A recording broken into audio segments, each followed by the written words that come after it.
दोस्तों नमस्कार। यह है मार्गदर्शन फॉर सिविल सर्विसेज। मैं अनुराग चौधरी। दोस्तों सभी प्रतियोगी परीक्षाओं में सामान्य ज्ञान और सामान्य अध्ययन के अंतर्गत करेंट अफेयर्स की भूमिका बहुत ही महत्वपूर्ण होती है और सभी परीक्षाओं में समसामयिक घटनाक्रम से प्रश्न अवश्य ही पूछे जाते हैं। इसी क्रम में आज हम जुलाई एवं अगस्त 2020 माह के सभी महत्वपूर्ण करेंट अफेयर्स को कवर करेंगे। आप इन प्रश्नों को तैयार कर लीजिए और आगे हम इसी प्रकार अन्य महीनों के करेंट अफेयर्स को आगे के वीडियो में पढ़ेंगे। दोस्तों आप इसका पीडीएफ भी डाउनलोड कर सकते हैं, लिंक मैं डिस्क्रिप्शन बॉक्स में डाल दूंगा। तो आइए शुरू करते हैं आज का वीडियो, जुलाई एवं अगस्त 2020 के सभी महत्वपूर्ण करेंट अफेयर्स। पहला प्रश्न है दोस्तों, जुलाई 2020 में भारत सरकार के विज्ञान और प्रौद्योगिकी मंत्रालय के अधीन विज्ञान और इंजीनियरिंग अनुसंधान बोर्ड द्वारा वैज्ञानिक शोध को बढ़ावा देने के लिए किस योजना का शुभारंभ किया गया है? तो दोस्तों ये है एक्सीलरेट विज्ञान योजना। तो एक्सीलरेट विज्ञान योजना ये जुलाई 2020 में शुरू की गई है भारत सरकार के विज्ञान और प्रौद्योगिकी मंत्रालय के अधीन विज्ञान और इंजीनियरिंग अनुसंधान बोर्ड द्वारा। अगला प्रश्न है, जुलाई 2020 में कोविड-19 के प्रकोप के कारण न्यायिक प्रक्रिया के बाधित होने के चलते भारत के किस राज्य में पहली ई लोक अदालत का आयोजन किया गया? तो दोस्तों ये है छत्तीसगढ़। छत्तीसगढ़ में पहली ई लोक अदालत भारत में आयोजित की गई है। अगला प्रश्न है, जुलाई 2020 में FAO यानी फूड एंड एग्रीकल्चर ऑर्गेनाइजेशन द्वारा जारी व्यापक वैश्विक वन संसाधन आकलन 2020 के अनुसार 2010 से 2020 के दौरान वन क्षेत्र में औसत वार्षिक शुद्ध वृद्धि करने वाले देशों की सूची में भारत किस स्थान पर है? तो दोस्तों वन क्षेत्रों में या वन के औसत वार्षिक शुद्ध वृद्धि करने वाले देशों की सूची में भारत दुनिया में तीसरे स्थान पर है। अगला प्रश्न है, जुलाई 2020 में किस देश ने अपने सैन्य संचार उपग्रह ANASISS-2 एनासिस-2 का प्रक्षेपित किया है? तो दोस्तों जुलाई 2020 में दक्षिण कोरिया ने अपने पहले सैन्य संचार उपग्रह एनासिस-2 का प्रक्षेपण किया है। अगला प्रश्न है, जुलाई 2020 में भारत सरकार के केंद्रीय वाणिज्यिक मंत्रालय के आंकड़ों के अनुसार वित्तीय वर्ष 2019-20 के लिए कौन सा देश भारत का शीर्ष व्यापारिक भागीदार है? ये है अमेरिका। दोस्तों जुलाई 2020 के आंकड़ों के अनुसार भारत सरकार के केंद्रीय वाणिज्य मंत्रालय के जो आंकड़े हैं उसमें 2019-20 के अंतर्गत भारत का शीर्ष व्यापारिक भागीदार अमेरिका है। अगला प्रश्न है, जुलाई 2020 में प्रोजेक्ट्स टुडे द्वारा जारी एक रिपोर्ट के अनुसार भारत का कौन सा राज्य वित्तीय वर्ष 2020-21 की पहली तिमाही में देश के शीर्ष निवेश गंतव्य के रूप में सामने आया है? तो ये राज्य है दोस्तों तमिलनाडु। तमिलनाडु 2020-21 में भारत का ऐसा राज्य है जो 2021 की पहली तिमाही में देश का शीर्ष निवेश गंतव्य यानी इस राज्य में सर्वाधिक निवेश किए गए हैं। अगला प्रश्न है, जुलाई 2020 में WHO द्वारा जारी रिपोर्ट के अनुसार दक्षिण पूर्व एशिया क्षेत्र के कौन से दो देश खसरा और रुबेला नामक संक्रामक बीमारियों से मुक्त हो गए हैं? तो दक्षिण एशिया की ये देश हैं दोस्तों मालदीव और श्रीलंका। तो विश्व स्वास्थ्य संगठन की एक रिपोर्ट जारी की गई है, इनमें से दक्षिण पूर्व एशिया क्षेत्र के दो देश मालदीव और श्रीलंका खसरा और रुबेला नामक संक्रामक बीमारियों से मुक्त हुए हैं। अगला प्रश्न है, जुलाई 2020 में किस देश ने अपने पहले मंगल मिशन का प्रक्षेपण जापान के तानेगाशिमा अंतरिक्ष केंद्र से किया है? तो ये है संयुक्त अरब अमीरात यानी UAE। यूनाइटेड अरब अमीरात ने अपने पहले मंगल मिशन का प्रक्षेपण जापान के तानेगाशिमा अंतरिक्ष केंद्र से जुलाई 2020 में किया है। अगला प्रश्न है दोस्तों, जुलाई 2020 में किस तितली को भारत की सबसे बड़ी तितली होने का दर्जा प्रदान किया गया? तो ये है golden word wing. Golden word wing नामक हिमालयी तितली को भारत की सबसे बड़ी तितली होने का दर्जा प्रदान किया गया है। अगला प्रश्न है दोस्तों, नई शिक्षा नीति 2020 किस शिक्षा नीति के स्थान पर ली गई है? तो ये राष्ट्रीय शिक्षा नीति 1986, जो राष्ट्रीय अपनी नेशनल एजुकेशन पॉलिसी थी, राष्ट्रीय शिक्षा नीति 1986, उसके स्थान पर एक नई राष्ट्रीय शिक्षा नीति 2020 अब वर्तमान में लागू की गई है। अगला प्रश्न है, जुलाई 2020 में भारत सरकार द्वारा केंद्रीय मानव संसाधन विकास मंत्रालय का नाम बदलकर क्या कर दिया गया है? तो दोस्तों अब जो है केंद्रीय मानव संसाधन विकास मंत्रालय यानी HRD, ministry of human resource development का नाम बदलकर फिर से शिक्षा मंत्रालय कर दिया गया है। अगला प्रश्न है, जुलाई 2020 में भारतीय बीमा विनियामक और विकास प्राधिकरण द्वारा जारी कोरोना कवच क्या है? तो दोस्तों कोरोना कवच एक लघु अवधि की स्वास्थ्य बीमा पॉलिसी है जो कि भारतीय बीमा विनियामक विकास प्राधिकरण द्वारा जारी की गई है। अगला प्रश्न है, जुलाई 2020 में भारत के किस राज्य ने अनुसूचित जाति के गरीब व्यक्तियों के सर्वांगीण विकास के लिए नवीन रोजगार छतरी योजना का शुभारंभ किया है? तो अनुसूचित जाति के गरीब व्यक्तियों के विकास के लिए नवीन रोजगार छतरी योजना उत्तर प्रदेश द्वारा शुरू किया गया है। तो ये यूपी स्पेशल का दोस्तों क्वेश्चन है, यूपी स्पेशल, तो इसको आप तैयार कर लीजिएगा। जुलाई 2020 में नवीन रोजगार छतरी योजना उत्तर प्रदेश सरकार द्वारा अनुसूचित जाति के गरीब व्यक्तियों के विकास के लिए प्रारंभ की गई है। अगला प्रश्न है, जून 2020 में किस देश में वीडियो कॉन्फ्रेंसिंग के माध्यम से 36वां आसियान शिखर सम्मेलन आयोजित किया गया? तो आसियान दक्षिण पूर्व एशियाई देशों का सम्मेलन है दोस्तों। 36वां एशियान शिखर सम्मेलन वियतनाम में आयोजित किया गया था। अगला प्रश्न है, 27 जुलाई 2020 को रक्षा अनुसंधान और विकास संगठन यानी DRDO ने भारत के पूर्व राष्ट्रपति और प्रसिद्ध वैज्ञानिक डॉक्टर APJ अब्दुल कलाम की 5वीं पुण्यतिथि पर किस नवाचार प्रतियोगिता का शुभारंभ किया? तो दोस्तों ये प्रतियोगिता है डेयर टू ड्रीम, जो है इसका वर्जन 2 है। डेयर टू ड्रीम 2 नामक प्रतियोगिता आयोजित की गई है DRDO द्वारा इसके प्रसिद्ध वैज्ञानिक APJ अब्दुल कलाम की 5वीं पुण्यतिथि के आयोजन 5वीं पुण्यतिथि के उपलक्ष्य में डेयर टू ड्रीम 2 नामक प्रतियोगिता आयोजित की गई है। अगला प्रश्न है, 23 से 24 सितंबर 2020 को भारत और ऑस्ट्रेलिया की नौसेनाओं ने एक साथ मिलकर किस समुद्री सैन्य अभ्यास का आयोजन किया? तो ये था दोस्तों पास एक्स समुद्री सैन्य अभ्यास है जो कि भारत और ऑस्ट्रेलिया की सेनाओं ने इस समुद्री सैन्य अभ्यास को आयोजित किया है। अगला प्रश्न है, जुलाई 2020 में भारत ने अपने किस पड़ोसी देश को 10 ब्रॉड गेज रेल इंजन प्रदान किए हैं? तो ये है बांग्लादेश। बांग्लादेश को भारत ने जुलाई 2020 में 10 ब्रॉड गेज रेल इंजन दिए हैं। अगला प्रश्न है, किस तिथि से भारत में उपभोक्ता संरक्षण अधिनियम 2019 लागू हुआ है? तो ये है 20 जुलाई 2020 से। याद रखिएगा 20/7/2020 से भारत में उपभोक्ता संरक्षण अधिनियम 2019 लागू हुआ है। अगला प्रश्न है, एक पुस्तक है overdraft saving the Indian saver नामक पुस्तक के लेखक कौन हैं? तो ये उर्जित पटेल, ये RBI यानी रिजर्व बैंक ऑफ इंडिया के भूतपूर्व गवर्नर रहे हैं। इनकी पुस्तक है overdraft saving the Indian saver. अगला प्रश्न है, जुलाई 2020 में किसे हॉकी इंडिया का नया अध्यक्ष नियुक्त किया गया? तो ज्ञानेंद्रो निंगोमबम को हॉकी इंडिया का नया अध्यक्ष नियुक्त किया गया था। अगला प्रश्न दोस्तों, जुलाई 2020 में किस देश ने विश्व स्वास्थ्य संगठन यानी WHO से अलग होने की आधिकारिक रूप से घोषणा की है? तो ये है अमेरिका। और अगला प्रश्न, जुलाई 2020 में लेबनान में संयुक्त राष्ट्र अंतरिम बल UNIFIL के साथ तैनात किस देश की बटालियन ने एक परियोजना के लिए पर्यावरण पुरस्कार जीता है?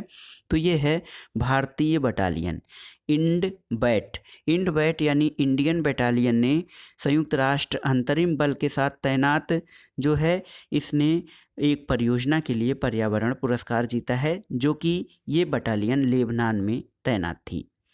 अगला प्रश्न है दोस्तों, जुलाई 2020 में नेल्सन मंडेला पुरस्कार 2020 से किसे सम्मानित किया गया? तो मेरिसाना काएट, ये गिनी की हैं, और मारियाना वर्दिनायसिस ग्रीस। ग्रीस की रहने वाली यानी यूनान की रहने वाली मारियाना वार्दिनासिस और मोरिसाना कायट जो कि गिनी की रहने वाली हैं, इनको 2020 के नेल्सन मंडेला पुरस्कार से सम्मानित किया गया। अगला प्रश्न है, अगस्त 2020 में मध्य प्रदेश सरकार द्वारा चंबल एक्सप्रेस वे का नाम बदल दिया गया है। अब इसे किस नाम से जाना जाएगा? तो चंबल एक्सप्रेस वे के नाम जो है अटल बिहारी वाजपेयी चंबल प्रोग्रेस वे के नाम से इस एक्सप्रेस वे को अब जाना जाएगा। अगला प्रश्न है, चौथे खेलो इंडिया युवा खेलों की मेजबानी भारत का कौन सा राज्य करेगा? तो ये मेजबानी खेलो इंडिया के युवा खेलों यानी यूथ गेम्स की मेजबानी हरियाणा कर रहा है। अगला प्रश्न है, 27 जुलाई 2020 को पृथ्वी विज्ञान मंत्रालय द्वारा भारतीय मौसम विज्ञान विभाग के लिए कौन सा मोबाइल ऐप लॉन्च किया गया है? तो मौसम नामक मोबाइल ऐप लॉन्च किया गया है पृथ्वी विज्ञान मंत्रालय द्वारा भारतीय मौसम विज्ञान विभाग के लिए। अगला प्रश्न है, जुलाई 2020 में प्रधानमंत्री नरेंद्र मोदी द्वारा तेज गति से नतीजे देने वाले कोविड-19 परीक्षण सुविधाओं का शुभारंभ भारत के किन 3 राज्यों में शुरू किया गया? तो ये पश्चिम बंगाल में कोलकाता, महाराष्ट्र में मुंबई और उत्तर प्रदेश में नोएडा में कोविड-19 परीक्षण सुविधा का शुभारंभ किया गया।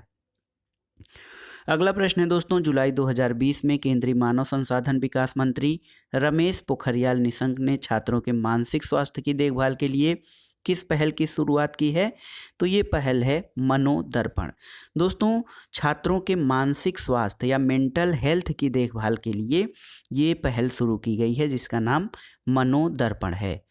अगला प्रश्न, जुलाई 2020 में रेल कोच फैक्ट्री कपूरथला ने कोविड-19 प्रकोप के दौरान सुरक्षित रेल यात्रा के लिए किस कोच का निर्माण किया है? तो ये पोस्ट कोविड कोच का निर्माण रेल कोच फैक्ट्री कपूरथला द्वारा किया गया है। ये कोविड-19 प्रकोप के दौरान सुरक्षित यात्रा के लिए इस कोच का निर्माण किया गया है। अगला प्रश्न है दोस्तों, जुलाई 2020 में किस भारतीय पत्रकार को मरणोपरांत टूंज मीडिया ग्रुप द्वारा लीजेंड ऑफ एनिमेशन पुरस्कार 2020 प्रदान किया गया? अर्नब चौधरी को लीजेंड ऑफ एनिमेशन पुरस्कार 2020 से सम्मानित किया गया। ये पुरस्कार इन्हें मरणोपरांत प्रदान किया गया। अगला प्रश्न, जुलाई 2020 में किस उष्णकटिबंधीय चक्रवात ने संयुक्त राज्य अमेरिका के दक्षिणी टेक्सास और उत्तर पूर्वी मैक्सिको के कुछ हिस्सों को सर्वाधिक प्रभावित किया? तो ये चक्रवात था हरिकेन हन्ना, जो श्रेणी 1 का उष्णकटिबंधीय चक्रवात था। जुलाई 2020 में भारत सरकार ने भारतीय विदेश सेवा के वरिष्ठ अधिकारी इंद्रमणि पांडे को संयुक्त राष्ट्र संघ में भारत का अगला राजदूत नियुक्त किए जाने की घोषणा की है। वे इस पद पर किसका स्थान ग्रहण करेंगे? तो दोस्तों, राजीव के चंदर का स्थान इंद्रमणि पांडे जो है ग्रहण करेंगे, जो कि संयुक्त राष्ट्र में भारत के अगले राजदूत होंगे। अगला प्रश्न है दोस्तों, जुलाई 2020 में भारत का कौन सा फुटबॉल क्लब न्यूयॉर्क के टाइम स्क्वायर में नैस्डैक बिलबोर्ड पर आने वाला देश का पहला फुटबॉल क्लब बन गया? तो ये है मोहन बागान फुटबॉल क्लब। 29 जुलाई 2020 को मोहन बागान दिवस के अवसर पर ये जो फुटबॉल क्लब है ये न्यूयॉर्क के टाइम्स स्क्वायर में नैस्डैक बिलबोर्ड पर आने वाला पहला फुटबॉल क्लब है। अगला प्रश्न है, जुलाई में सुप्रीम कोर्ट के एक निर्णय के अनुसार तिरुवनंतपुरम में स्थित ऐतिहासिक श्री पद्मनाभ स्वामी मंदिर के प्रशासन पर किसका अधिकार रहेगा? तो त्रावणकोर के शाही राजपरिवार का जो है इसका अधिकार रहेगा पद्मनाभ स्वामी मंदिर के प्रशासन पर। अगला प्रश्न है, जुलाई 2020 में real estate consultant firm Cushman and Wakefield द्वारा जारी वैश्विक विनिर्माण जोखिम सूचकांक 2020 यानी ग्लोबल मैन्युफैक्चरिंग रिस्क इंडेक्स में भारत को कौन सा स्थान प्राप्त हुआ है? तो भारत को स्थान मिला है 3रा, जो कि ये कुशमैन एंड वेकफील्ड द्वारा जारी वैश्विक विनिर्माण जोखिम सूचकांक में भारत को 3रा स्थान मिला है। अगला प्रश्न है, जुलाई 2020 में कहाँ पर देश का पहला प्लाज्मा बैंक शुरू किया गया है? नई दिल्ली में। और जुलाई 2020 में संपत्ति सलाहकार कंपनी JLL यानी जोस लैंग लासेल द्वारा जारी वैश्विक रियल एस्टेट पारदर्शिता सूचकांक 2020 में भारत का कौन सा स्थान है? तो दोस्तों इस सूची में भारत का स्थान 34वां है, जो कि वैश्विक रियल एस्टेट पारदर्शिता सूचकांक नाम का एक इंडेक्स है। इस सूची में 2020 के सूची में भारत को 34वां स्थान प्रदान किया गया है। अगला प्रश्न है, जुलाई 2020 में किस राज्य सरकार द्वारा मिशन वृक्षारोपण 2020 का शुभारंभ किया गया? तो ये यूपी स्पेशल का क्वेश्चन है। जुलाई 2020 में उत्तर प्रदेश सरकार द्वारा मिशन वृक्षारोपण 2020 का शुभारंभ किया गया था। अगला प्रश्न है, अगस्त 2020 में किस राज्य या केंद्र शासित प्रदेश की सरकार द्वारा नई इलेक्ट्रिक वाहन नीति का शुभारंभ किया गया? तो ये नई दिल्ली सरकार द्वारा। अगस्त 2020 में जम्मू कश्मीर का नया उपराज्यपाल किसे नियुक्त किया गया? मनोज सिन्हा को जम्मू कश्मीर का नया उपराज्यपाल नियुक्त किया गया है। दोस्तों प्रधानमंत्री नरेंद्र मोदी द्वारा अयोध्या में श्री राम जन्मभूमि मंदिर के निर्माण के लिए भूमि पूजन किस तिथि को किया गया? 5 अगस्त 2020 को। याद रखिएगा ये ऐतिहासिक तिथि है 5 अगस्त 2020। इस तिथि को प्रधानमंत्री नरेंद्र मोदी द्वारा अयोध्या में श्री राम जन्मभूमि मंदिर के लिए भूमि पूजन किया गया। अगला प्रश्न है, अगस्त 2020 में केंद्रीय कृषि एवं किसान कल्याण मंत्री नरेंद्र सिंह तोमर ने डिजिटल कृषि को बढ़ावा देने के उद्देश्य से किस सुविधा का शुभारंभ किया है? कृषि मेघ। कृषि मेघ का शुभारंभ डिजिटल कृषि को बढ़ावा देने के उद्देश्य से किया गया है। अगला प्रश्न है, अगस्त 2020 में कमल रानी वरुण का कोविड-19 के कारण निधन हो गया। वे किस राज्य की कैबिनेट मंत्री थीं? तो दोस्तों कमल रानी जिनका कि कोविड-19 के कारण निधन हुआ, ये उत्तर प्रदेश राज्य की कैबिनेट मंत्री थीं। अगला प्रश्न एक प्रसिद्ध दिवस से है। प्रतिवर्ष विश्व जैव ईंधन दिवस यानी वर्ल्ड बायोफ्यूल डे किस तिथि को मनाया जाता है? याद रखिएगा 10 अगस्त को प्रतिवर्ष विश्व जैव ईंधन दिवस मनाया जाता है। अगला प्रश्न है, अगस्त 2020 में पहली किसान रेल एक विशेष साप्ताहिक पार्सल ट्रेन का शुभारंभ किया गया है। यह रेलगाड़ी किन 2 स्टेशनों के मध्य संचालित होगी? तो ये देवलाली महाराष्ट्र का एक स्टेशन है। यहाँ से दानापुर बिहार के मध्य पहली किसान रेल साप्ताहिक विशेष किसान ट्रेन ये चलाई गई है। जगह याद रखिएगा देवलाली महाराष्ट्र से दानापुर बिहार। अगला प्रश्न है, अगस्त 2020 में भारत सरकार के जल शक्ति मंत्रालय द्वारा भारत जल संसाधन सूचना प्रणाली यानी India water resources information system India WRIS का नया संस्करण जारी किया गया है। इसका पहला संस्करण कब जारी किया गया था? तो दोस्तों भारत जल संसाधन सूचना प्रणाली का पहला संस्करण जुलाई 2019 में जारी किया गया था। अगला प्रश्न है, अगस्त 2020 में भारत सरकार के इलेक्ट्रॉनिक्स एवं IT मंत्रालय द्वारा आत्मनिर्भर भारत ऐप इनोवेशन चैलेंज के विजेताओं की घोषणा की गई।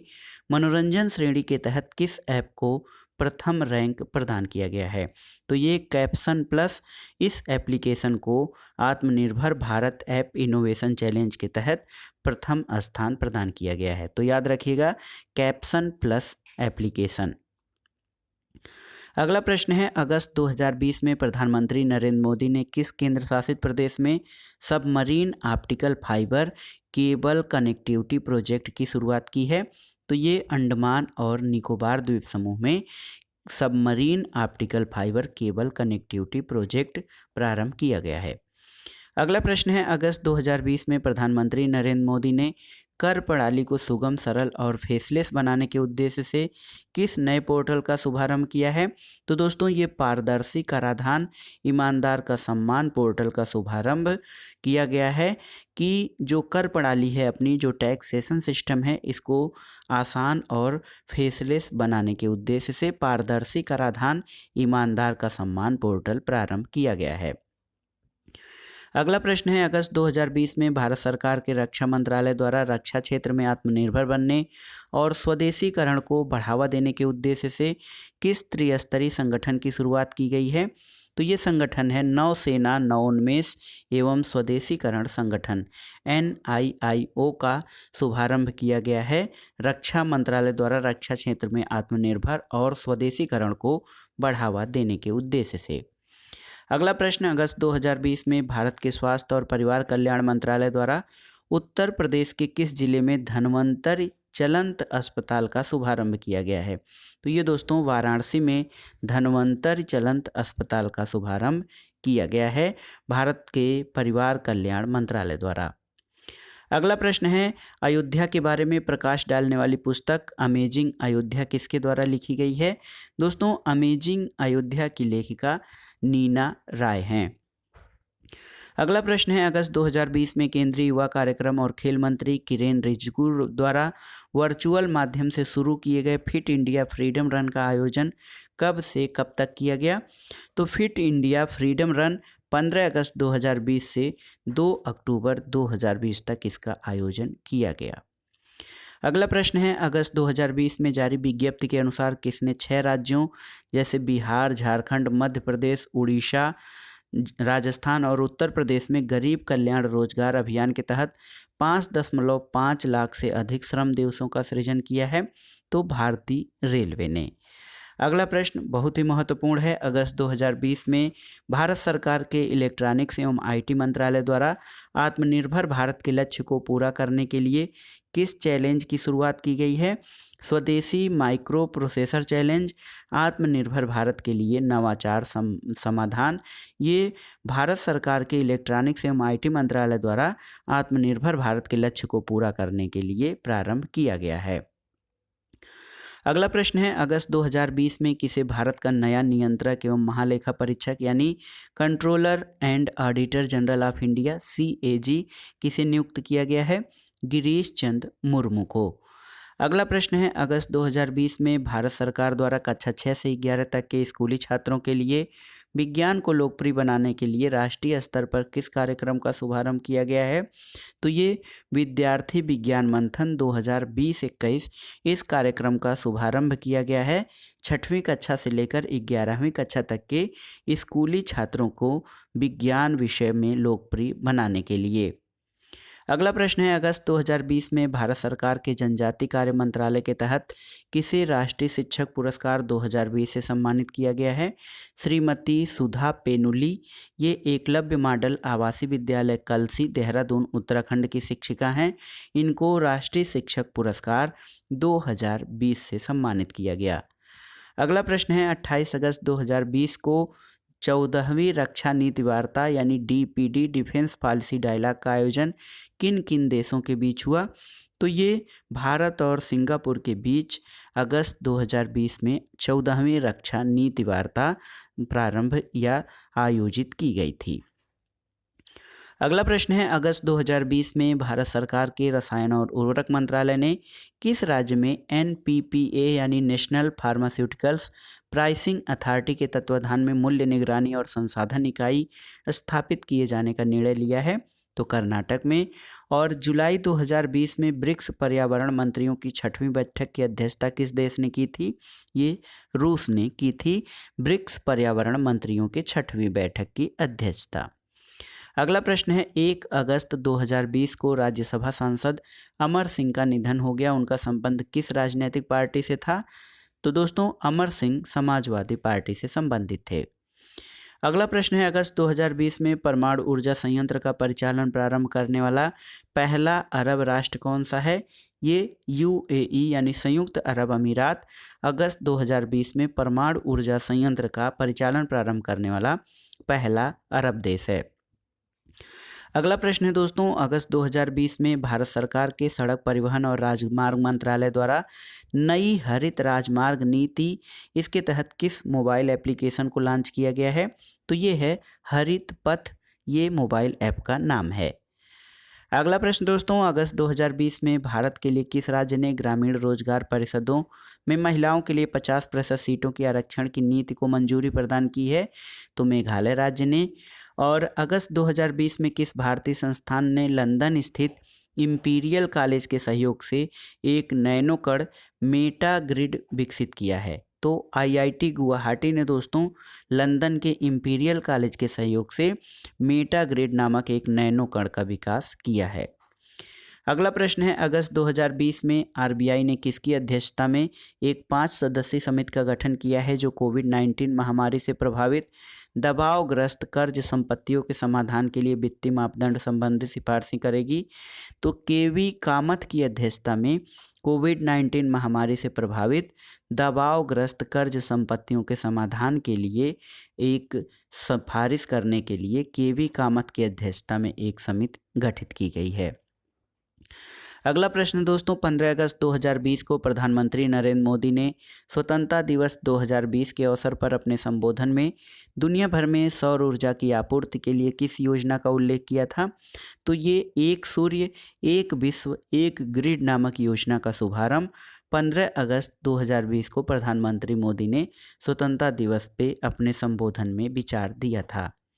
अगला प्रश्न है, अगस्त 2020 में भारत सरकार के आवासन एवं शहरी कार्य मंत्रालय द्वारा जारी स्वच्छ सर्वेक्षण रिपोर्ट 2020 के अनुसार भारत का कौन सा शहर 10 लाख से अधिक की जनसंख्या श्रेणी में भारत का कौन सा शहर सबसे स्वच्छ शहर है?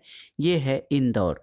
दोस्तों, इंदौर जो है प्रारंभ से ही सबसे स्वच्छ शहर के रूप में नामित होता रहा है। अगला प्रश्न है, 21 अगस्त 2020 को भारत के किस जल विद्युत संयंत्र में आग लग जाने के कारण 9 लोगों की मृत्यु हो गई थी? श्री सैलम जल विद्युत संयंत्र। अगला प्रश्न है, 21 अगस्त 2020 को केंद्रीय शिक्षा मंत्री रमेश पोखरियाल निशंक ने भारत के किस विश्वविद्यालय में साकेत संकुल का ऑनलाइन लोकार्पण किया है? तो दोस्तों, महात्मा गांधी अंतर्राष्ट्रीय हिंदी विश्वविद्यालय वर्धा महाराष्ट्र में जो है साकेत संकुल का ऑनलाइन लोकार्पण किया गया है। अगला प्रश्न है, प्रतिवर्ष राष्ट्रीय खेल दिवस किस तिथि को मनाया जाता है? दोस्तों, ये 29 अगस्त को प्रतिवर्ष भारत में राष्ट्रीय खेल दिवस के रूप में मनाया जाता है। और आपके लिए एक प्रश्न है इस वीडियो के आखिर में कि राष्ट्रीय खेल दिवस 29 अगस्त को क्यों मनाया जाता है, किस उपलक्ष्य में, किसकी स्मृति में, या किस कारण से 29 अगस्त को प्रतिवर्ष राष्ट्रीय खेल दिवस के रूप में मनाया जाता है। तो दोस्तों, ये था आज का वीडियो। करंट अफेयर्स के महत्व को देखते हुए ये वीडियो इस चैनल पर अपलोड किया जा रहा है। इसमें हमने जुलाई और अगस्त 2020 माह के महत्वपूर्ण करंट अफेयर्स को कवर किया है। आप इनको तैयार कर लीजिएगा, क्योंकि आगामी परीक्षाओं में किसी भी प्रतियोगी परीक्षा में पिछले 6 महीने से लेकर 8 महीने या 12 महीने यानी साल भर के महत्वपूर्ण घटनाओं का जो है महत्व बहुत रहता है, उससे संबंधित प्रश्न पूछे जाते हैं। इसलिए आप इन सभी प्रश्नों को तैयार कर लीजिएगा। वीडियो आपको कैसा लगा हमें कमेंट बॉक्स में ज़रूर बताइएगा। और आपको जो एक प्रश्न दिया गया है, आसान सा प्रश्न है, आपको इसका उत्तर कमेंट बॉक्स में बताना है। वीडियो को लाइक करें, शेयर करें और इस चैनल मार्गदर्शन फॉर सिविल सर्विसेज को सब्सक्राइब करें। वीडियो देखने के लिए धन्यवाद दोस्तों। नमस्कार।